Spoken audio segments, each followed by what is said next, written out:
शानदार प्रोडक्ट हरीश संजीवनी की हम सभी को ट्रेनिंग मिलने वाला है। मेरा आप सभी से निवेदन है कि अपनी टीम के लोगों को जरूर कॉल कर लें, ताकि ज्यादा से ज्यादा लोग आपके आज इस शानदार प्रोग्राम में बेहतरीन प्रोडक्ट की डिटेल जानकारी मिलने वाला है हम सबको। और आज का जो ट्रेनर है बहुत ही शानदार ट्रेनर है। एक ऐसी शख्सियत के द्वारा हमको आज ट्रेनिंग मिलने वाले हैं, मिस्टर किरण राउत सर है और उनकी टीम। हमारे पास अभी टाइम है 4 मिनट। इन 4 मिनट के समय में जरूर हम अपनी टीम के साथियों को जरूर कॉल करें, डायरी पेन लेके बैठें, वीडियो चालू कर लें और मोबाइल को हॉरिजॉन्टल मोड पे रखें ताकि आपका पिक्चर क्लियर दिखे। यहाँ पे आज के शानदार प्रोग्राम की पूरा आप सभी लाभ लें। बचे हुए 3 मिनट शेष है, जरूर अपनी टीम के लोगों को कॉल करें।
तो हमारे पास केवल 2 मिनट शेष है।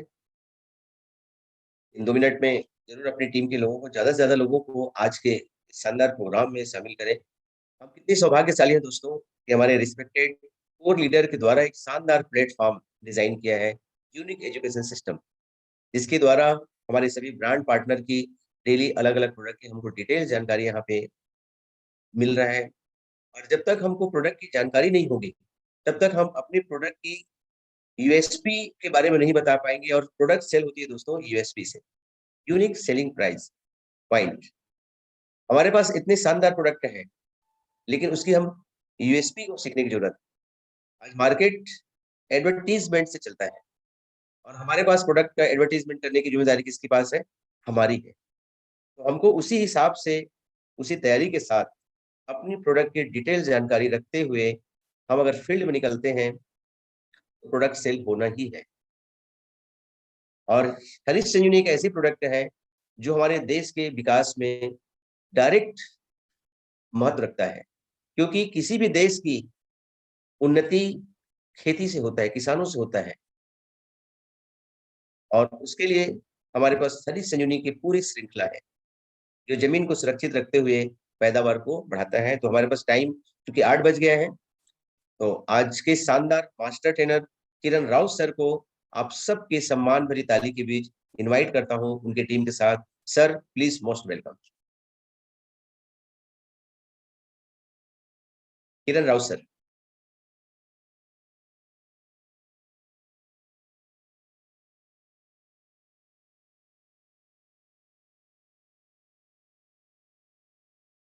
किरण सर, हाँ मैं आपको, सर आपको अनम्यूट कर दिया।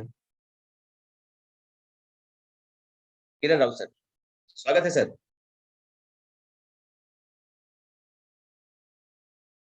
आप अनम्यूट कर लीजिए सर अपने आप।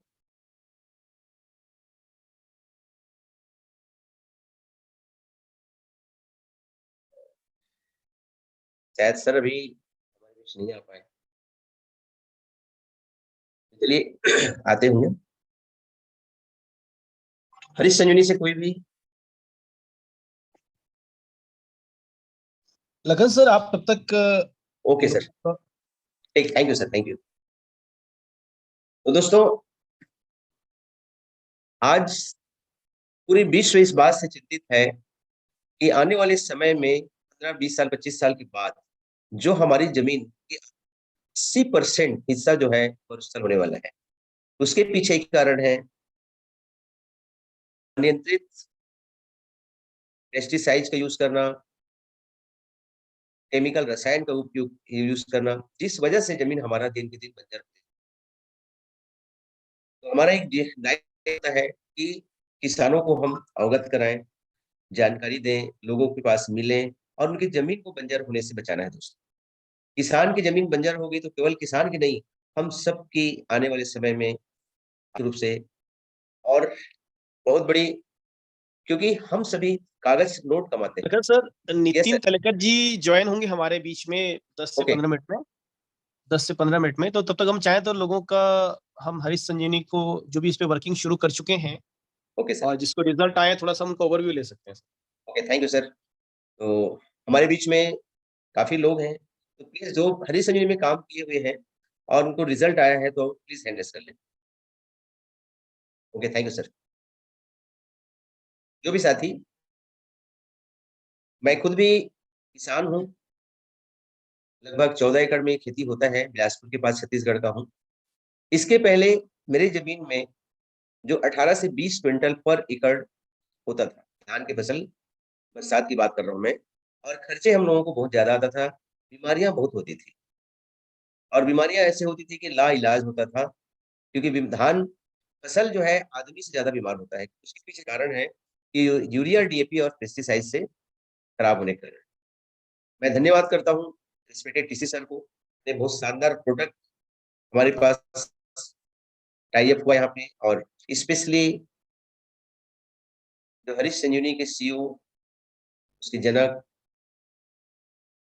इन्होंने देश की स्थिति में अपना महत्वपूर्ण योगदान दिया है। तो दोस्तों, शुरू में आप देते हैं दोस्तों, जमीन चूंकि हमारी बहुत बुरी तरह से खराब हो चुकी है, तो पहले साल उतना रिजल्ट नहीं आता।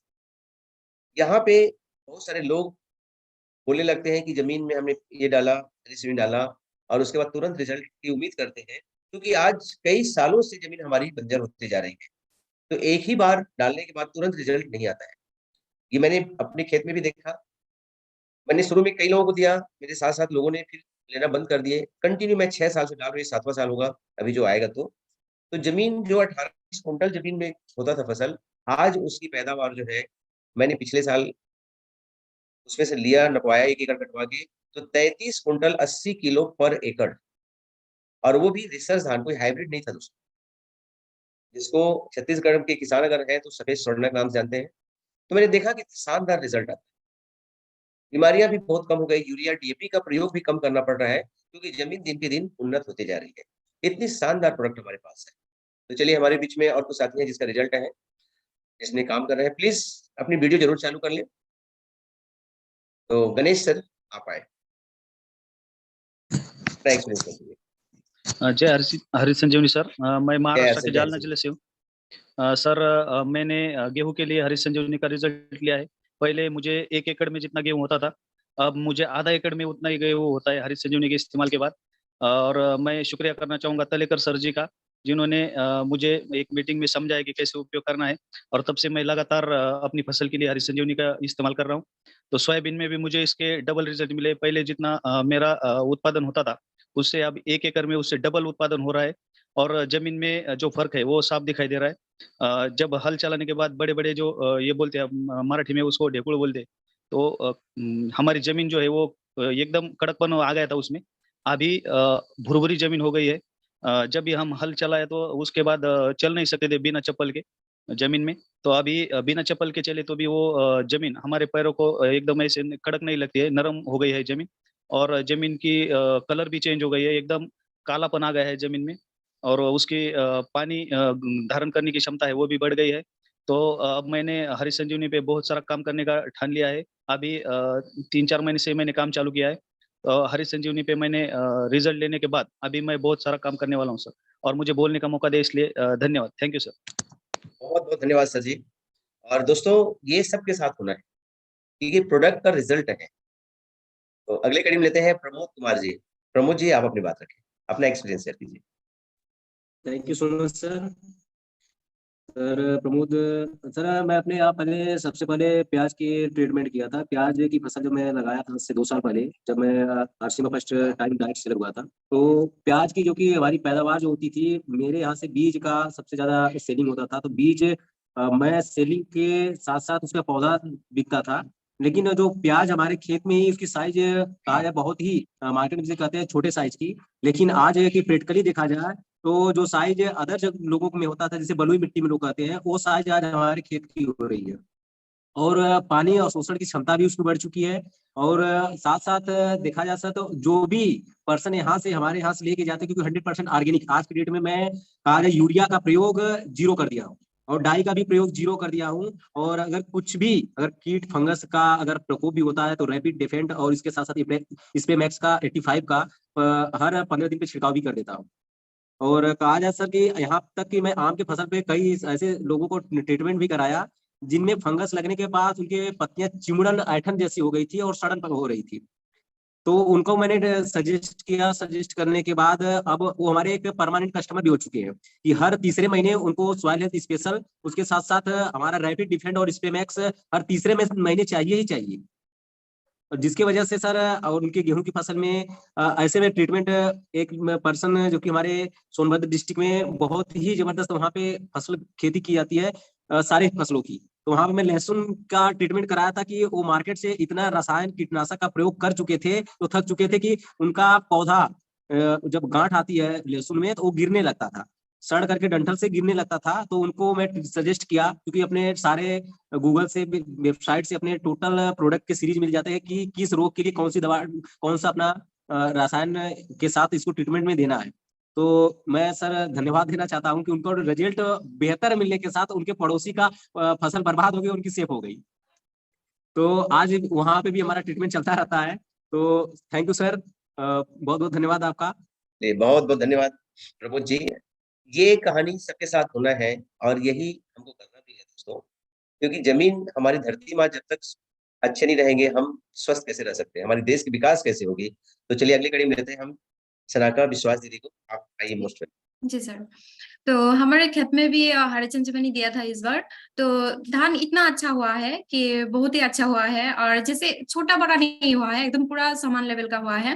और देखने में भी बहुत अच्छा लग रहा है कि धान जैसा मतलब एक समान जैसा हुआ है। कोई मतलब पहले तो उखड़ा सुखड़ा जैसा किसी ने मतलब खाया है ऐसा लग रहा था, लेकिन अभी जो मतलब धान है ना बहुत ही अच्छा हुआ है। तो हरे चंचमनी को बहुत बहुत थैंक यू कि ऐसा प्रोडक्ट देने के लिए। बहुत बहुत धन्यवाद। इसके पीछे कारण आप समझिए कि संतुलित भोजन जब मिलेगा तो विकास अच्छी होगी। अभी हम 17 प्रकार के न्यूट्रिएंट हमारी फसल को जरूरत होती है और हम देते हैं 4 से 5 प्रकार का। असंतुलन पोषक तत्व के कारण भी बीमारी का होता है। दूसरा हम देते क्या है, यूरिया देते हैं, डीएपी देते हैं, पोटास देते हैं, गिने चुने से देते हैं, जबकि चाहिए बहुत सारा न्यूट्रिएंट। तो जब हरी संजीवनी में 17 प्रकार के इंग्रेडिएंट है तो समग्र समग्र विकास होती है उसकी। चलिए महिला भी इसमें हरी संजीवनी में इंटरेस्ट है, बड़ा खुशी की बात है। तो कल्पना दीदी आप आइए, आप अनम्यूट कर लीजिए, आप अनम्यूट कर लीजिए। हाँ दीदी आवाज आ रही है। हाँ बात रखिए आप अपना एक्सपीरियंस। हेलो। हाँ आवाज आ रही है आपका। हाँ तो ये हरी संजीवनी फूल में भी दे सकते हैं सर? ऐसे जो फूल का पौधा होता है उसमें भी दे सकते हैं ना? बिल्कुल दे सकते हैं, सभी में काम आता है। हाँ थैंक यू कंप्लीट जो है। और अभी नितिन सर हमारे बीच आएंगे तो और भी जानकारी मिलना है। तो अगले कड़ी में लेते हैं, कुछ साथी हमारे बीच और भी हैं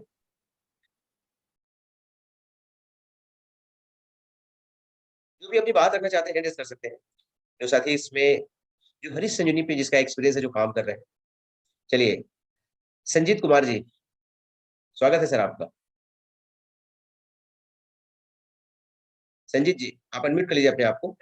सर नितिन तलकर जी शायद कनेक्ट हैं, एक बार आप कॉल कर लीजिए। Okay sir, okay sir. जय आरसीएम सर, जय हरी संजीवनी। हाँ आ गए sir Nitin sir. Hello sir, आवाज आ रही है?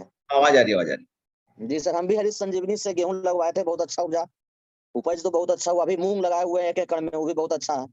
बगल वाला किसान से मेरा बहुत अच्छा है। बहुत बढ़िया, आणि बहुत बढ़िया। फसल देख के हम बहुत खुश हैं। Thank you sir. चलिए बहुत-बहुत धन्यवाद। और आज हम बड़ा सौभाग्यशाली हम सभी लोग कि हमारे बीच हरीश संजीवनी के master trainer Nitin Talekar sir आ चुके हैं। तो आप सबके सम्मान भरी ताली के बीच हम इनवाइट करते हैं, most welcome sir, Nitin Talekar sir, most welcome. बहुत बहुत धन्यवाद सर। सभी साथियों को मैं जय हरिश्चंद्र करता हूँ, जय हरीश संजीवनी, और जय सबको हरिश्चंद्र। नमस्कार। तो आज का जो ये सेशन है, इसमें हम आप भी देखिए रबी का सीजन स्टार्ट होने जा रहा है, तो खरीफ का सीजन स्टार्ट हो रहा है। तो इसमें हम अगर सबसे बड़ा काम कर सकते हैं तो हरीश संजीवनी के ऊपर कर सकते हैं। हरीश संजीवनी के साथ साथ हम सॉइल स्पेशल को अगर फोकस करते हैं तो बहुत ही आसानी के साथ हम बड़े से बड़ा टारगेट कर सकते, बड़े से बड़ा हम अचीवमेंट ले सकते हैं। लेकिन इसके लिए कुछ प्रैक्टिकल चीजें होती है जिसके ऊपर आज हम ज्यादा फोकस करेंगे, और प्रोडक्ट केवल दो ही हम देखेंगे, हरीश संजीवनी और सॉइल स्पेशल। तो सबसे पहले मैं हरीश संजीवनी टीम की तरफ से आप सभी का आज के इस सेशन में स्वागत करता हूं। अब देखिए हरीश संजीवनी के 10 एग्रीकल्चर प्रोडक्ट है, जो कि जैसे हरीश संजीवनी प्रोडक्ट है जो सीजनल खेती में इस्तेमाल किया जाता है। उसके बाद श्योर शुगर है, गन्ने की खेती में इस्तेमाल किया जाता है। डिफेंड फफूंद रोधक का काम करता है, कोई भी फसल वो हर एक फसल में काम करता है। रैपिड रचो से कीटकों के लिए काम करता है। सॉइल स्पेशल है, हरीश संजीवनी फ्रूट स्पेशल है। ये किसी भी फसल में हम इसका इस्तेमाल कर सकते हैं। मिलाप है, स्प्रे में सिटी 5 है, जो कि हर छिड़काव में कंपलसरी हम इस्तेमाल करते हैं। और रही बात गार्डन गोल्ड और गार्डन हेल्थ किट की, तो ये जो भी नर्सरी होती है, गमलों में हम पौधे लगाते हैं, चाहे वो फूलों के पौधे हो चाहे वो सब्जियों के हो, तो nursery, kitchen garden, home garden के लिए हम गार्डन गोल्ड और गार्डन हेल्थ किट का इस्तेमाल करते हैं। इस तरह से 10 एग्रीकल्चर प्रोडक्ट है। आप देखिए ये प्रोडक्ट लेके जब हम किसानों को मिलते हैं, सबसे पहली बात है कि हम ये जो बिजनेस है आरसीएम बिजनेस, खुद हम मालिक है इसके, यानी कि हर वो डिस्ट्रीब्यूटर जो भी आरसीएम में काम करता है वो आरसीएम बिजनेस का मालिक है। तो हम एज अ मालिक होते हुए हम परचेस करते हैं प्रोडक्ट, उसके बाद उसका सेल करते हैं, उसमें जो भी बिजनेस वैल्यूम आता है, उसके बाद जो भी मार्जिन आता है, ये हमारा बिजनेस होता है। यानी कि हम जो भी काम कर रहे हैं बिजनेस बड़ा करने के लिए करते हैं, खुद को बड़ा करने के लिए करते हैं, खुद की इनकम बढ़ाने के लिए करते हैं। लेकिन इसके साथ साथ जब हम मार्केट में जाते हैं, जब हम समाज में जाते हैं, किसानों तक जाते हैं, तो ये एक उद्देश्य भी हमारे सामने होता है। वो उद्देश्य यानी कि वो मिशन हमारा है सॉइल हेल्थ, प्लांट हेल्थ और ह्यूमन हेल्थ। जैसे कि हम सभी जानते हैं आज की डेट में देश के सामने केवल दो ही बड़ी समस्याएं है। पहली तो है ह्यूमन हेल्थ। ह्यूमन हेल्थ मतलब आज जितने भी लोग बीमार है उसमें से 80% लोग जो बीमार है वो खान पान की वजह से बीमार है। खान पान की वजह से कैसे? आप देखिए हम हर दिन के खाने में क्या खाते हैं? रोटी। रोटी किसकी होती है? या तो ज्वार की होगी, गेहूं की होगी या बाजरे की होगी। यानी कि रोटी हमारा मेन खाना होता है, और उसके साथ कोई ना कोई सब्जी हम खाते हैं। तो ये सब्जियां होगी, रोटी होगी, ये आता कहाँ से है? तो ये खेत से ही आता है। इसका कोई भी आर्टिफिशियल ऐसा कोई फैक्ट्री नहीं है जिस फैक्ट्री में ये निर्माण होता है। यानी कि ये तो खेत से ही तैयार होता है, खेत से ये हर घर में आता है, और हर घर में वो भोजन तैयार होता है। लेकिन आज देखिए पहले जैसे अगर हम 8-10 साल पहले की अगर बात करते हैं, तो जैसे कि गेहूं की फसल होती है, ज्वार की फसल होती है, उसके बाद बाजरे की फसल होती है, तो ये किसान लोग क्या करते थे कि चलो हमें ये घर में खाना होता है, इसलिए किसान लोग कम से कम केमिकल का इस्तेमाल करते थे। यानी कि जो खरपतवार नाशक होता था उसका बिल्कुल भी इस्तेमाल नहीं करते थे। लेकिन आज की डेट में देखिए, चाहे वो बाजरे की फसल हो, चाहे वो ज्वार की हो, चाहे वो गेहूं की हो, हर फसल में आज ये खरपतवार नाशक का इस्तेमाल हो रहा है। हर फसल में आज केमिकल खादों का इस्तेमाल हो रहा है। हर फसलों में आज केमिकल कीटनाशकों का इस्तेमाल हो रहा है। यानी कि हम जो कुछ खा रहे हैं पूरी तरह से घर में पहुंच चुकी है। तो ये बड़ी समस्या है। उसके बाद दूसरी जो समस्या है, दूसरी समस्या ये है कि किसान खेती क्यों करते हैं? तो खेती से उन्हें इनकम चाहिए होती है, पैसा कमाने के लिए खेती की जाती है। तो पैसा कमाने के लिए वो खेती में खर्चा करते हैं, फसलों में खर्चा करते हैं, उससे जो भी उत्पाद आती है वो किसान की इनकम होती है। लेकिन आज की डेट में देश के सामने देखिए हर चीज की जो डिमांड है, यानी कि पॉपुलेशन दिन ब दिन बढ़ती जा रही है, और उसके लिए खाना भोजन करने के लिए जो भी आज अनाज चाहिए, जो भी सब्जियां चाहिए, अगर इसकी रिक्वायरमेंट की हम बात करते हैं, तो जितनी रिक्वायरमेंट हमारे पॉपुलेशन को है उसमें से 50% भी हमारे देश में उत्पाद नहीं हो रहा है। तो ये दूसरी बड़ी चेतावनी है, दूसरी बड़ी एक संकट आज देश के सामने है। तो इसके ऊपर क्या किया जाए? क्योंकि आज तक देखिए जितने भी टेक्नोलॉजी आई, जितनी भी खेती में सुधार हुए, जितनी भी पद्धतियां आई, ये सब उत्पाद बढ़ाने के लिए आई। लेकिन दरअसल आज की डेट में उत्पाद बढ़ी नहीं है, उत्पाद हर दिन हर साल कम होती जा रही है। तो हमें अगर ये रिक्वायरमेंट पूरी करनी है तो हमें कहीं ना कहीं कैसे ना कैसे जैसे हो वैसे उत्पाद को बढ़ावा देना है। और इसीलिए इस साल 6 से 8 महीने पहले से आज एग्रीकल्चर डिपार्टमेंट है, गवर्नमेंट है, पूरे हिंदुस्तान में सेव सॉइल ये अभियान चला रहा है। तो ये सेव सॉइल अभियान चलाने का मकसद क्या है? क्योंकि अभी हर कोई इसी चीज के ऊपर आया है कि जब तक हम जमीनों की उपजाऊ क्षमता नहीं सुधारेगी, यानी कि जमीनों को उपजाऊ नहीं बनाएंगे, तब तक हमारे फसलों को जमीनों से कोई भी अन्न तत्व नहीं मिलेगा। और जब तक फसलों को कोई अन्न तत्व नहीं मिलता है, तब तक फसलों का पोषण नहीं होता है। जब तक फसलों का पोषण नहीं होता है, तब तक हम जो खाना खाते हैं हमें भी पोषक तत्व नहीं मिलते हैं, हमें भी हेल्दी खाना नहीं मिलता है। इसके साथ साथ किसानों की उत्पाद भी नहीं बढ़ती है।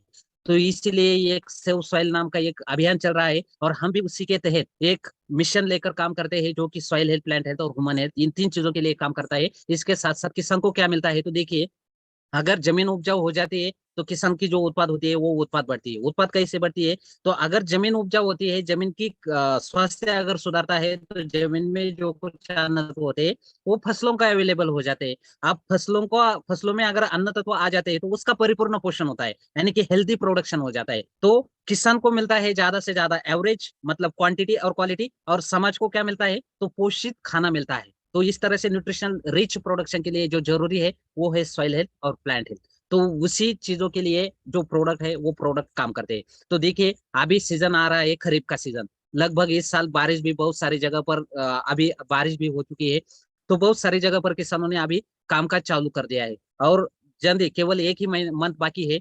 1 महीने के बाद तो वैसे भी ये सीजन स्टार्ट हो जाता है। तो अभी देखिए, इसी सीजन को अगर हम फोकस करके जाते हैं तो सबसे बड़ा धान की खेती होती है, उसके बाद बाजरे की भी खेती होती है, सब्जियों की खेती होती है, उसके बाद कपास की खेती यानी कि नरमा की खेती होती है, सोयाबीन की खेती होती है, मूंग की खेती होती है, यानी कि तमाम फसलों की खेती इस सीजन में होती है। तो उसी उद्देश्य से अगर हम गांव गांव में जाते हैं, किसानों को मिलते हैं, तो देखिए हम किसानों को बताते हैं। अब देखिए, आज जितने भी लोग इस मीटिंग में हैं, लगभग 99% लोग हरीश संजीवनी का ट्रेनिंग लोगों को देते हैं। यानी कि जब भी किसानों को मिलते हैं, गाँव में जाते हैं, तो वो खुद ट्रेनिंग देने का काम करते हैं। यानी कि हर किसी को हरीश संजीवनी प्रोडक्ट के बारे में डिटेल में जानकारी है। लेकिन समस्या कहाँ पर आती है? जब हम किसानों को मिलते हैं तो किसानों के सामने कुछ अलग अलग समस्याएं होती है। अगर उन समस्याओं को हम फोकस करते हैं तो किसान प्रोडक्ट को समझ जाते हैं। अगर किसानों की समस्याएं हमें पता होती है तो हम उसको फोकस करेंगे।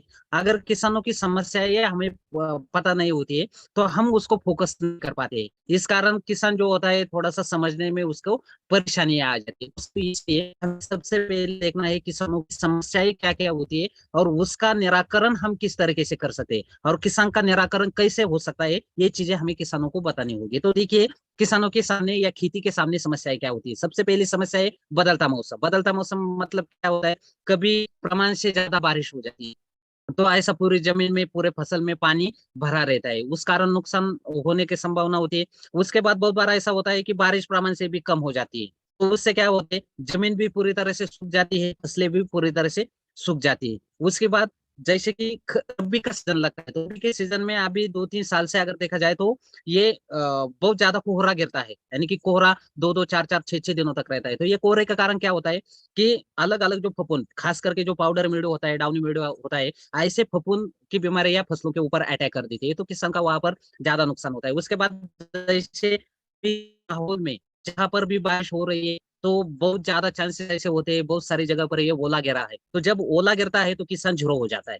तो ये तो वातावरण या बदलते मौसम के कारण ये नुकसान किसानों के होते हैं, तो ये किसी के हाथ में नहीं होता है। लेकिन और भी कुछ समस्याएं हैं जो हमारे हाथ में होती है, जैसे कि बढ़ता खर्चा।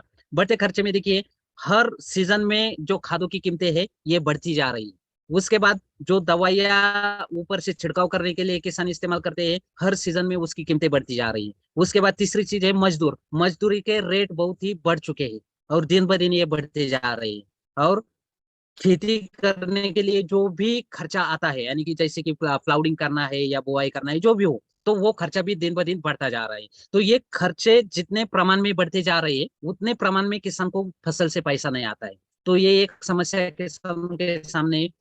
उसके बाद देखिए, ऐसे वैसे कैसे भी जब किसान खेती करता है, फसल भी खेती कर देता है, तो देखिए अचानक से हर साल फसलों में कुछ नई बीमारियां आ जाती है, यानी कि वो नई समस्या किसानों के सामने खड़ी हो जाती है। जैसे कि पिछले साल हमने देखा कपास की फसल में फिजरम वीट का प्रॉब्लम बढ़ा था, यानी कि पौधे के पत्ते ऐसे थोड़े थोड़े सूख जाते हैं, 4-5 दिन में पौधा पूरी तरह से सूख जाता है, 8-10 दिन में पौधा पूरी तरह से डैमेज हो जाता है, यानी कि पूरी तरह से वो जल जाता है, मर जाता है। उसके बाद देखिए ये अरहर की फसल है, यानी कि तुअर की फसल, तुअर के फसल में पिछले साल देखिए ये बीमारी कम से कम 3 सालों से देखी जाती है कि जैसे ही फूल और फलियों की अवस्था में ये फसल आती है तो पौधे मरना स्टार्ट हो जाता है। लेकिन इस साल अगर देखा जाए पिछले सीजन में तो ये प्रमाण बहुत ज्यादा, प्रमाण से ज्यादा ये नुकसान किसानों को हुआ है।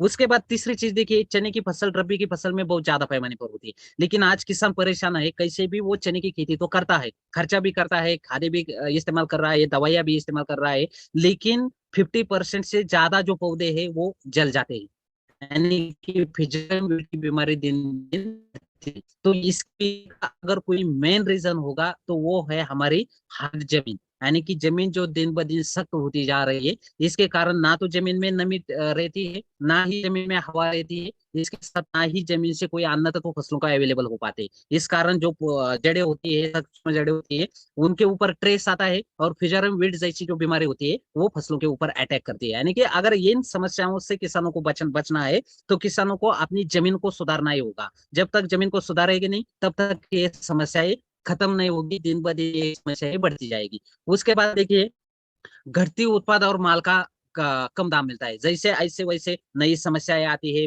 मौसम में बदलाव हो जाता है, नई नई बीमारियां आती है, खर्चा बढ़ता जाता है। इतना सब करने के बाद जब फसल निकलती है, फसल को बेचने के लिए किसान मार्केट तक जाता है तो बहुत ज्यादा यही दिखाई देता है कि एवरेज तो कम आता है, यानी कि जितना माल मिलना चाहिए किसान को खेती से वो माल तो मिलता नहीं है, लेकिन जब मार्केट में जाते हैं तो उसका दाम भी नहीं मिलता है। दाम कैसे नहीं मिलता है? हर चीज को ज्यादा कीमत देनी पड़ती है। तो अगर हर चीज की कीमत बढ़ती है तो किसान का जो भी माल प्रोड्यूस होता है उसकी कीमत बढ़नी चाहिए, उसकी कीमत बढ़ती नहीं है। तो फिर किसान क्या बोलता है कि भाई साहब देखो, हर दिन खर्चा, हर एक खर्चा बढ़ता जा रहा है, लेकिन हमारे माल का रेट नहीं बढ़ता है, इस कारण खेती उनको अफोर्डेबल नहीं होती है, उनको परवड़ती नहीं।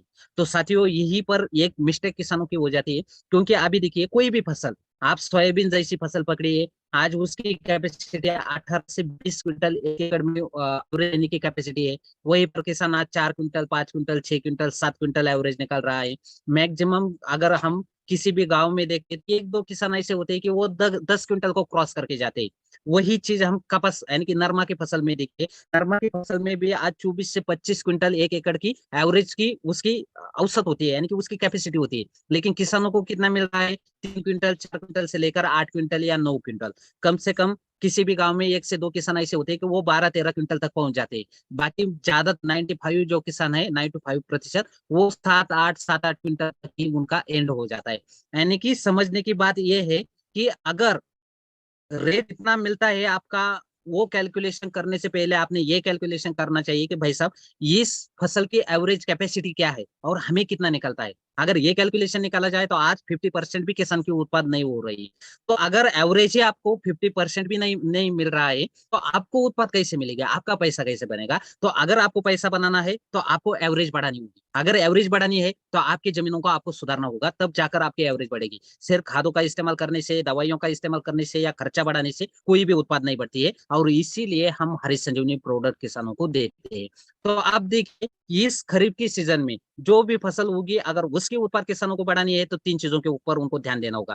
पहली चीज है जमीन का स्वास्थ्य, यानी कि जमीन उपजाऊ होनी चाहिए, जमीन का सुपीक होनी चाहिए, यानी कि जमीन का स्वास्थ्य अच्छा होना चाहिए। उसके बाद दूसरी चीज है प्लांट हेल्थ, यानी कि फसल पौधों का स्वास्थ्य अच्छा होना चाहिए। पौधों का स्वास्थ्य कब अच्छा होगा? पौधे या फसल अलग अलग अवस्थाओं में से गुजरती है, वृद्धि की अवस्था है, उसकी फूलों की अवस्था है, उसके बाद उसकी फलों की अवस्था है। तीनों अवस्था में उसको परिपूर्ण पोषण उसका होना चाहिए, तब जाकर उसका स्वास्थ्य अच्छा होता है और ज्यादा से ज्यादा उत्पाद किसानों को मिलती है। उसके बाद फसल में अलग अलग बीमारियां आती है, जैसे कि फफूंद की बीमारियां होती है, अलग अलग कीट होती है, तो उसके लिए मैनेजमेंट होना चाहिए। उसके बाद तीसरी जरूरी चीज होती है पानी का स्वास्थ्य। एंड पानी का स्वास्थ्य आप देखिए कि किसान कोई भी बीमारी आती है, कोई भी कीट आती है तो दवा मार्केट से खरीद कर लाता है, लेकिन जब तक ये दवा पानी में नहीं मिलाई जाती तब तक उस दवा का छिड़काव नहीं कर पाते हैं। और पानी कहाँ से लाते हैं? तो पानी उन्हीं के खेत में बोरवेल होता है या उनकी बावड़ी हुई है, वही उसी का पानी तो किसान इस्तेमाल करता है। लेकिन ज्यादा ध्यान किसके ऊपर देता है? दवाइयों के ऊपर। पानी तो उसके घर का होता है, यानी कि फोकट का होता है, उसके लिए कोई खर्चा नहीं होता है, तो किसान उसको वैल्यू भी नहीं देता है। लेकिन आज अगर ओवरडोज दवाइयों के हो रही है, ज्यादा प्रमाण में छिड़काव अगर हो रही है, अगर बीमारियां कंट्रोल नहीं हो रही है, कीट कंट्रोल नहीं हो रही है, तो इसके पीछे का मेन रीजन है आप जिस पानी में मिलाकर दवाइयों का छिड़काव कर रहे हो, वो पानी छिड़काव के लिए अनुकूल नहीं होता है। इस कारण दवाइयों की कार्यक्षमता कम हो जाती है, दवाइयां प्रॉपर काम नहीं करती है, तो किसान का खर्चा बढ़ता जाता है, नुकसान भी बढ़ता जाता है। अगर खर्चा कम करना है, नुकसान कम करना है, तो पानी का पीएच छिड़काव के लिए अनुकूल करना होगा, जिसके लिए हम मिलाप का इस्तेमाल करते हैं। यानी कि अगर किसान को उत्पाद बढ़ानी है तो तीनों चीजें हैं। सॉइल है, जमीन को उपजाऊ क्षमता बढ़ानी है, तो उसके लिए क्या करना है? हरित संजीवनी प्रक्रिया नंबर 1 और सॉइल स्पेशल का इस्तेमाल करना है। दूसरी चीज, फसलों का परिपूर्ण पोषण करना है, तो उसके लिए क्या करना है? हरित स्टेज नंबर 2 वृद्धि की अवस्था, स्टेज नंबर 3 फूलों की अवस्था, स्टेज नंबर 4 फलों की अवस्था, 3 बार छिड़काव करना है। ये फसल का परिपूर्ण पोषण कर देता है। अगर कोई किसान हरित संजीवनी का इस्तेमाल नहीं करता है, तो वहां पर हम फसल की किसी भी अवस्था में फ्रूट स्पेशल का भी छिड़काव कर सकते हैं। उसके बाद वाटर हेल्थ, यानी कि जो भी दवा का छिड़काव करना है, तो सबसे पहले उसमें मिलाप को मिलाना है, बाद में दवाइयों का छिड़काव करना है, यानी कि बाद दवाइयां पानी में मिलाकर उसका छिड़काव करना है। तो किसान का खर्चा कम होगा, किसान की एवरेज बढ़ जाएगी। ऐसी क्वालिटी और क्वांटिटी बढ़ाने के लिए ये प्रोडक्ट काम करेंगे। तो अब देखिए, ये हरित संजीवनी 375 ग्राम का डिब्बा आता है आधे एकड़ के लिए, 750 ग्राम का डिब्बा आता है 1 एकड़ में। इसमें देखिए ज्यादा दिन गिनने की जरूरत नहीं है, ज्यादा टेंशन, ज्यादा दिमाग लगाना ही नहीं है। केवल 4 पाउच है, एक डिब्बे में 4 पाउच निकलेंगे। प्रक्रिया नंबर 1, प्रक्रिया नंबर 2, प्रक्रिया नंबर 3, प्रक्रिया नंबर 4। अब कब देना है, कैसे देना है? तो सबसे पहले परेशानी ये होती है कि प्रक्रिया नंबर 1 कब देना है, 2 कितने दिन में देना है, 3 कितने दिन में, इतना ज्यादा सोचने की जरूरत नहीं। देखिए प्रक्रिया नंबर 1 है, हमें जमीन में देना है, कब देना है? तो किसी भी फसल की बुआई करते समय या बुआई करने से 30 दिनों तक किसी भी दिन हम इसे जमीन में दे सकते हैं। लेकिन जितना जल्दी आया उतना जल्दी जमीन के लिए, वृद्धि के लिए लाभ मिलेगा। जितना जल्दी जाएगा उतना जल्दी जर्मिनेशन और वृद्धि के लिए फायदा मिलेगा। बाकी तो काम उसका जमीन का है, तो जमीन की उपजाऊ क्षमता चाहे आप बुआई करते समय दीजिए, चाहे आप बुआई करने से 30 दिनों तक कभी भी दीजिए, वो जमीन को तो उपजाऊ बना कर देगा। यानी कि प्रक्रिया नंबर 1 जमीन की उपजाऊ क्षमता बढ़ाता है, जमीन में इस्तेमाल करना है। उसके बाद प्रक्रिया नंबर 2, 3, 4।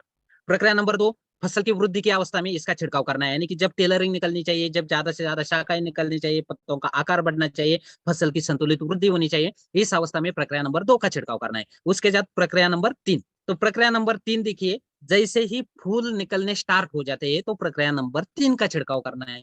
उसके बाद प्रक्रिया नंबर 4, जैसे ही फूलों का रूपांतरण फलों में होता है, डिंडों में होता है, दानों में होता है, फलियों में होता है, तो प्रक्रिया नंबर 4 का छिड़काव करना है। इस तरह से प्रक्रिया नंबर 1, 2, 3, 4, ये जो हरित संजीवनी है, ये ना कोई खाद है ना कोई दवा है। फिर ये कोई खाद नहीं है और कोई दवा नहीं है, तो फिर ये क्या है? किसान बोलेगा कि भाई साहब ये क्या मजाक कर रहे हो। तो देखिए, ये कोई भी खाद का काम नहीं करेगा, ये किसी दवा का काम नहीं करता है। तो ये क्या है? फिर जमीन की उपजाऊ क्षमता बढ़ाना और फसलों का परिपूर्ण पोषण करना। जमीन की उपजाऊ क्षमता बढ़ाना और फसलों का परिपूर्ण पोषण करने की ये ट्रीटमेंट है। प्रक्रिया नंबर 1 जमीन की उपजाऊ क्षमता बढ़ाता है, प्रक्रिया नंबर 2, 3, 4 फसल का परिपूर्ण पोषण करता है। तो इसमें देखिए, प्रक्रिया नंबर 1 हमें जमीन में देना है, कब देना है? फसल की बुआई करते समय या फसल की बुआई करने से 30 दिनों तक हम कभी भी इसे जमीन में दे सकते। कॉन्सेंट्रेटेड है, 1 एकड़ के लिए केवल 250 ग्राम का पाउच निकलता है, हाईली कॉन्सेंट्रेटेड होने के कारण। तो इसको हम जो भी खाद किसान को जमीन में देनी है, उसी खाद में मिलाकर जमीन में देना है। अगर किसान खाद या पेड़ चुका है, 40-50 सूखी मिट्टी में मिलाकर इसको देना है।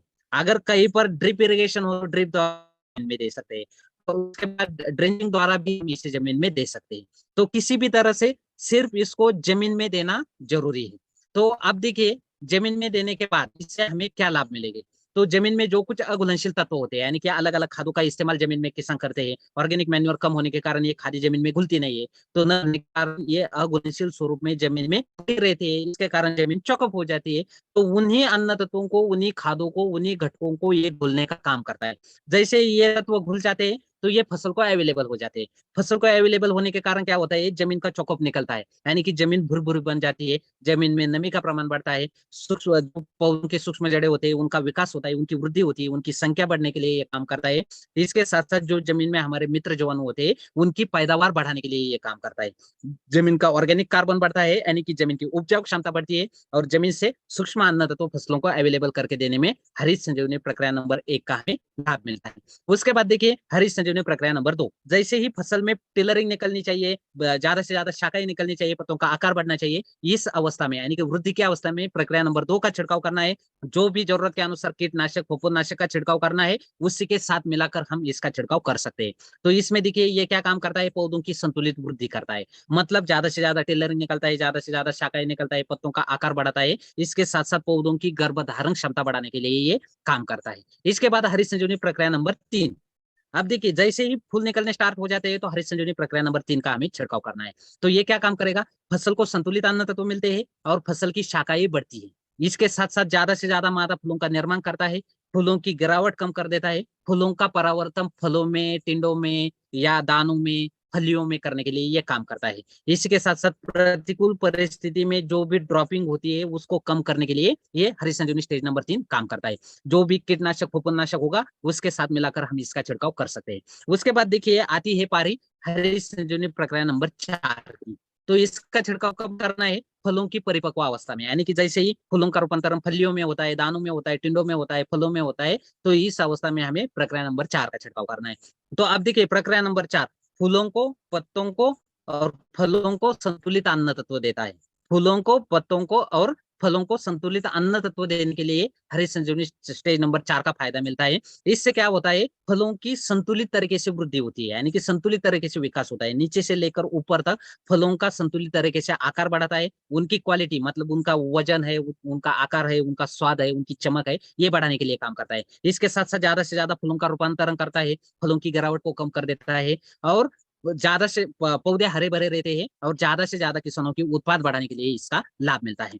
तो इस तरह से हरित संजीवनी प्रक्रिया नंबर 1, 2, 3, 4 जमीन की उपजाऊ क्षमता बढ़ाने के लिए और फसलों का परिपूर्ण पोषण करने के लिए ये काम करता है। सिर्फ कुछ हमें नियम ध्यान में रखने, इसका इस्तेमाल करते समय प्रक्रिया नंबर 1 को जमीन में ही देना है, उसका छिड़काव करके हमें कोई भी लाभ नहीं मिलना है, ये केवल हमें जमीन में इस्तेमाल करना है। उसके बाद प्रक्रिया नंबर 2, 3, 4 का हमें छिड़काव ही करना है। और छिड़काव कहाँ पर करना है, जहां पर प्रक्रिया नंबर 1 जमीन में दी है उसी जमीन में जो फसल लेते हैं उस फसल में प्रक्रिया नंबर 2, 3, 4 हमें छिड़काव करना है। उसके बाद हरित संजीवनी प्रक्रिया नंबर 2, 3, 4 हम किसी भी दवाइयों के साथ मिलाकर छिड़काव कर सकते हैं, सिर्फ अल्कलाइन दवाइयां। अब ये अल्कलाइन दवाइयां क्या होती है, जिसका पीएच 7 से ऊपर होता है वो अल्कलाइन दवाइयां होती है, लेकिन उसका ज्यादा टेंशन नहीं लेना है, केवल कॉपर और सल्फर ये 2 नाम ध्यान में रखने हैं। वो भी ज्यादा, ये जो खरीफ का सीजन है इसमें ज्यादा कॉपर, सल्फर, ये जैसे कि नरमी की फसल है या फिर धान की फसल है, उसके बाद हमारे जो भी मूंग की फसल होती है, सोयाबीन की फसल होती है, इसमें ये सल्फर, कॉपर या ऐसे प्रोडक्ट किसान इस्तेमाल नहीं करते। लेकिन अगर कोई करता भी है तो कॉपर और सल्फर के साथ इसका इस्तेमाल नहीं करना है। अब बहुत सारे लोगों को ऐसा लगता है कि कॉपर और सल्फर क्या होता है, तो देखिए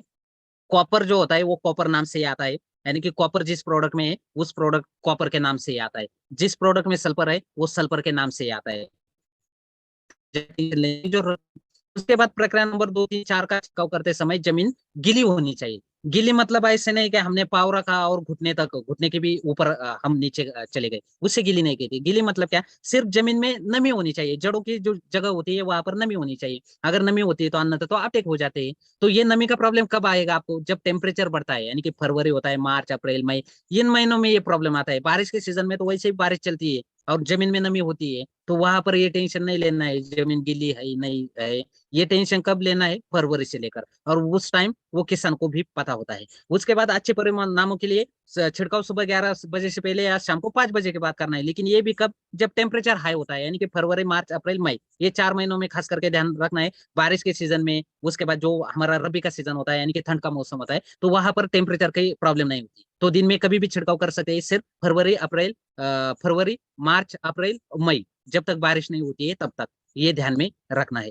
तो इस तरह से हरित संजीवनी प्रक्रिया नंबर 1, 2, 3, 4 का इस्तेमाल करना है। और हरित संजीवनी के साथ साथ हम जमीन के लिए इस्तेमाल करेंगे सॉइल हेल्थ स्पेशल। अब देखिए 250 ग्राम, 500 ग्राम, 1 एकड़ के लिए 500 ग्राम का हमें इस्तेमाल करना है, और ये मिट्टी का स्वास्थ्यवर्धक है।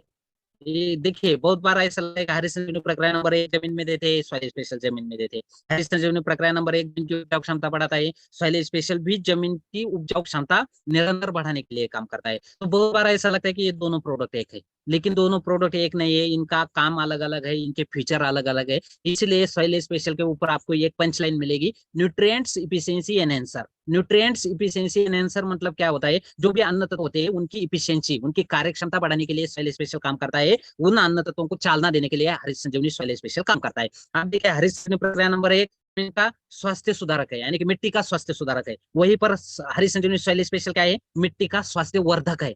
यानी कि कितनी भी आपकी जमीन खराब हो, कितनी भी उसकी उपजाऊ क्षमता कम हुई हो, कितनी भी घटी हो, ऐसे जमीन की भी उपजाऊ क्षमता बढ़ाने के लिए काम करता है, इसलिए इसको मिट्टी का स्वास्थ्य वर्धक कहा जाता है। तो आप देखिए हरी संजीवनी प्रक्रिया नंबर 1 के साथ मिक्स करके इस्तेमाल कर सकते हैं, या फिर हरी संजीवनी इस्तेमाल करने के बाद कभी किसी भी अवस्था में हम सॉइल स्पेशल का इस्तेमाल कर सकते हैं। जहां पर हरी संजीवनी का इस्तेमाल नहीं किया है, वहां पर सॉइल स्पेशल किसी भी अवस्था में हम जमीन में दे सकते हैं। सीजनल खेती के लिए 500 ग्राम 1 एकड़ के लिए एक बार देना है। और जो बाकी फसल है, जैसे कि हमारी फलों की बागवानी होती है, तो वहां पर एक सीजन में हमें 2 बार इस्तेमाल करना है। पहले तो जब बाहर पकड़ते हैं तो पत्तों की अवस्था में 1 एकड़ के लिए 1 kg, और दूसरा डोज इसका करना है कब करना है, फलों की अवस्था में, या फ्रूट सीटिंग की अवस्था में कर सकते हैं, फलों की परिपक्व या विकास अवस्था में कर सकते हैं, 1 एकड़ के लिए 1 किलो। ऐसे 2 एप्लीकेशन हमें फलों की बागवानी में करने हैं। रही बात सीजनल खेती को, तो किसी भी अवस्था में हम इसका इस्तेमाल कर सकते हैं। तो इस तरह से ये हरी संजीवनी सॉइल स्पेशल है। इसके मेन फीचर देखिए, जमीन में अलग अलग खादें दी जाती है, तो इन खादों को चालना देने का काम, इनकी कार्य क्षमता बढ़ाने का काम सॉइल स्पेशल करता है। जमीन में अलग अलग न्यूट्रिएंट होते हैं, उनकी इफिशियंसी बढ़ाने का काम और वो अन्न तत्व फसलों का अवेलेबल करके देने का काम सॉइल स्पेशल करता है। तो इससे क्या होता है, जमीन ज्यादा से ज्यादा भुरभुरी बनती है, ज्यादा दिनों तक वो भुरभुरी रहती है। इसके साथ साथ जमीन का ऑर्गेनिक कार्बन भी बढ़ जाता है। जमीन में जो अन्न तत्व होते हैं उनको बैलेंस तरीके से फसलों का अवेलेबल करने के लिए यह काम करता है। यानी कि कुछ जमीन ऐसी होती है तो प्रॉपर अन्न तत्व फसलों का अवेलेबल नहीं होते, यानी कि इनबैलेंस अन्न तत्व देती है जमीन। तो ऐसी जमीनों से भी बैलेंस अन्न तत्व फसलों का अवेलेबल करके देने में काम करता है। और कुछ ऐसे बेनिफिशियल अन्न तत्व जो कि फसलों के लिए जरूरी होते हैं लेकिन वो जमीन से नहीं मिलते हैं, तो ऐसे बेनिफिशियल अन्न तत्व सॉइल स्पेशल में शामिल है। जैसे हम सॉइल स्पेशल को जमीन में इस्तेमाल करते हैं तो ये बेनिफिशियल अन्न तत्व फसलों का अवेलेबल हो जाते हैं। तो इस तरह से ये ज्यादा दिनों तक हमारी जमीन को उपजाऊ रखने का काम करता है, उसका स्वास्थ्य का वर्धन करने के लिए स्वास्थ्य वर्धक का ये सॉइल स्पेशल काम करता है। तो इसको ज्यादा से ज्यादा किसानों ने इस्तेमाल भी किया है। बहुत सारे किसान इसके दीवाने हैं, यानी कि किसान कुछ इस्तेमाल करे ना करे सॉइल स्पेशल को वो डिमांड करता है। तो इस तरह का ये प्रोडक्ट है। तो साथियों, आने वाले सीजन में हम अगर इस तरीके से अगर किसानों को अच्छी तरह से अगर समस्याओं को ध्यान में रखकर अगर किसानों से हम बात करेंगे, और फसलों की बीमारियां क्यों बढ़ती है, फसलों से पैसा क्यों कम निकलता है, क्यों कम पैसा आता है, अगर इनके ऊपर हम चर्चा करते हैं तो 100% हम प्रोडक्ट को किसानों को सही तरीके से समझा सकते हैं। तो आज के लिए जो मुझे वक्त मिला उसके लिए मैं आप सभी का बहुत बहुत शुक्रिया गुजार हूँ।